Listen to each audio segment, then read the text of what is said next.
Assalamualaikum warahmatullahi wabarakatuh. Halo sahabat Fadilah Channel yang dirahmati Allah Subhanahu wa Ta'ala. Semoga kita selalu dalam kebaikan dan lindungannya. Amin. Bismillah. Kali ini kita akan membahas kisah Nabi Isa alaihi salam dalam perspektif Islam. Sebagai umat muslim, wajib untuk mengimani semua nabi dan rasul yang diutus Allah Subhanahu wa Ta'ala ke dunia, tidak terkecuali Nabi Isa alaihi salam. Seperti halnya ke-24 nabi dan rasul lainnya. Ada beragam kisah yang menyertai perjalanan hidup Nabi Isa alaihi salam. Mulai dari Isa si anak perawan Maryam, Isa yang bisa bicara saat bayi, dan banyak mujizat lainnya. Sebagaimana yang dikisahkan dalam Al-Quran, Nabi Isa alaihi salam terlahir dari rahim seorang perempuan suci bernama Maryam. Ibunda Maryam merupakan anak perempuan dari laki-laki pilihan Allah Subhanahu wa Ta'ala bernama Imron dari keturunan Bani Israel, anak-anak Nabi Yakub alaihi salam. Keluarga Maryam merupakan salah satu keluarga yang dipilih Allah Subhanahu wa Ta'ala untuk mendapatkan keistimewaan, yaitu nikmat kenabian. Dalam Al-Quran disebutkan, Allah Subhanahu wa Ta'ala berfirman, sesungguhnya Allah telah memilih Adam, Nuh, keluarga Ibrahim, dan keluarga Imron melebihi sekalian umat. Mereka adalah keturunan yang satu sama lain. Dan Allah Maha mendengar lagi Maha mengetahui. Quran Surat Ali Imran ayat 33 hingga 34. Saat ibunda Maryam, Hana binti Fakud hamil dan menjelang kelahirannya, Imron meninggal dunia. Betapa sedihnya hati Hana binti Fakud saat itu. Ia pun harus berbesar hati melahirkan tanpa didampingi seorang suami. Ketika bayinya terlahir ke dunia, ia menamakannya Maryam. Terlahir sebagai anak yatim, rupanya banyak pendeta yang ingin mengasuh Maryam di Baitul Maqdis. Mereka saling berebut, tidak ada yang mau mengalah. Akhirnya, mereka pun membuat permainan. Barang siapa yang membuang pensil ke dalam sungai dan tidak tenggelam, dialah yang berhak menjaga Maryam. Tanpa disangka-sangka, permainan itu dimenangkan oleh Nabi Zakaria. Hari-hari berikutnya, Maryam menjalani hidupnya di bawah asuhan Nabi Zakaria. Dia tumbuh menjadi gadis yang taat beribadah. Bahkan, dia juga pandai menjaga pergaulan. Dia enggan berdekatan dengan sembarang laki-laki yang bukan mahramnya. Setiap ada laki-laki yang mendekatinya, dia selalu berdoa kepada Allah agar terlindung dari godaan dan hal-hal buruk lainnya. Saat Maryam beranjak dewasa, Hana binti Fakud mengirim Maryam ke Baitul Muqaddas untuk melakukan uzlah yang artinya mengasingkan diri untuk fokus beribadah kepada Allah Subhanahu wa Ta'ala. Kemudian, Allah Subhanahu wa Ta'ala mengutus malaikat Jibril dalam bentuk manusia. Malaikat Jibril diperintahkan untuk meniupkan ruh Nabi Isa dalam rahim Maryam. Alangkah terkejutnya Maryam kala itu. Malaikat Jibril berkata, sesungguhnya aku ini hanyalah seorang utusan Tuhanmu untuk memberi seorang anak laki-laki yang suci. Bagaimana akan ada seorang anak laki-laki, sementara tidak pernah seorang manusia pun menyentuhku? Aku bukan pula seorang pezina, ujar Maryam. Menjawab kebingungan Maryam, Allah Subhanahu wa Ta'ala lantas berfirman melalui perantara Jibril. Dia Maryam berkata, ya Tuhanku, bagaimana mungkin aku akan mempunyai anak, padahal tidak ada seorang laki-laki pun yang menyentuhku? Dia Allah berfirman, demikianlah Allah menciptakan apa yang Dia kehendaki. Apabila Dia hendak menetapkan sesuatu, Dia hanya berkata kepadanya, jadilah, maka jadilah sesuatu itu. Quran Surat Ali Imran ayat 47. Allah Subhanahu wa Ta'ala menghendaki Nabi Isa alaihi salam dilahirkan tanpa proses pernikahan, artinya beliau lahir tanpa adanya ayah, dan hal tersebut bukanlah mustahil bagi Allah Subhanahu wa Ta'ala. Sebagaimana Allah Subhanahu wa Ta'ala menciptakan Adam tanpa ayah. Allah menciptakan Isa dengan meniupkan roh ke dalam rahim ibunya.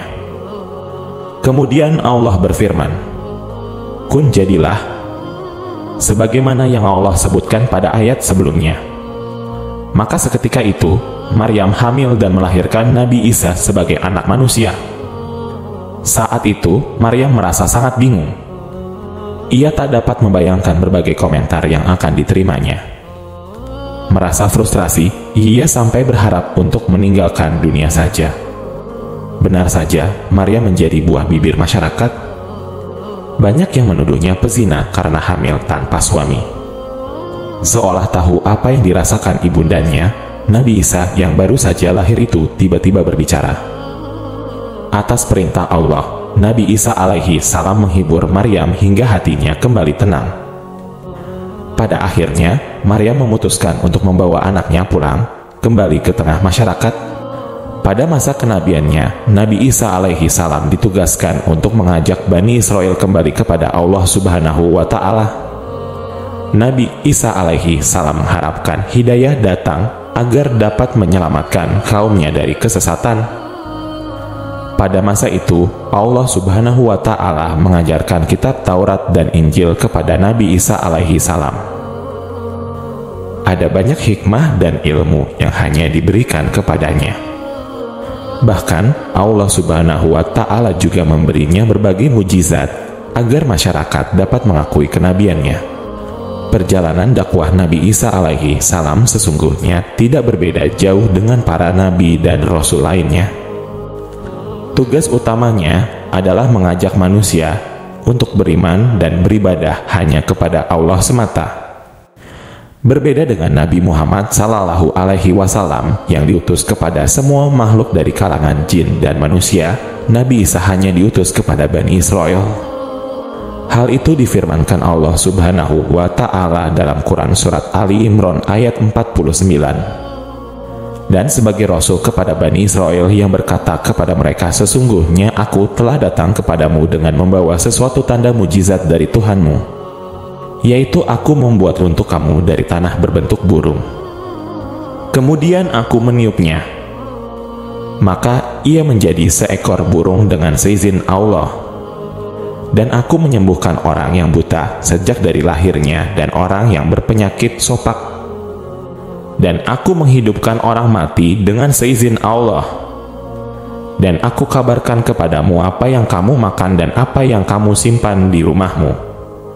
Sesungguhnya pada yang demikian itu adalah suatu tanda kebenaran kerasulanku bagimu jika kamu sungguh-sungguh beriman." Perjalanan dakwah Nabi Isa alaihi salam tak selalu berjalan mulus. Sebagian umat Yahudi menyimpan permusuhan kepada Nabi Isa alaihi salam. Bahkan mereka berencana untuk membunuh utusan Allah Subhanahu wa Ta'ala tersebut. Terdapat pengkhianatan oleh salah seorang Hawariyun pengikut Nabi Isa bernama Yahuda Iskariot. Dia mengaku mengimani kenabian Isa alaihi salam, namun hatinya berkata sebaliknya. Oleh sebab itu, Yahuda Iskariot termasuk kaum munafik. Kemunafikan Yahuda Iskariot terkuak saat membongkar tempat persembunyian Nabi Isa alaihi salam. Alhasil, musuh dapat menyergapnya di tempat tersebut. Dalam penangkapan itu, sesungguhnya para musuh hanya menangkap seseorang yang mirip atau menyerupai Nabi Isa alaihi salam. Orang-orang Nasrani meyakini musuh telah menyalib Nabi Isa pada hari Jumat, kemudian membunuhnya. Namun, kitab Al-Quran menolak bahwa Nabi Isa alaihi salam telah disalib dan dibunuh. Dalam Al-Quran disebutkan bahwa Allah Subhanahu wa Ta'ala mengganti Nabi Isa alaihi salam yang hendak dibunuh dengan seseorang berwajah mirip. Tetapi Allah Subhanahu wa Ta'ala menggagalkan muslihat mereka dengan mengangkat Nabi Isa alaihi salam ke langit. Setelah itu, orang-orang Yahudi menyalahgunakan kejadian tersebut, bahkan menyatakan telah membunuh Nabi Isa alaihi salam.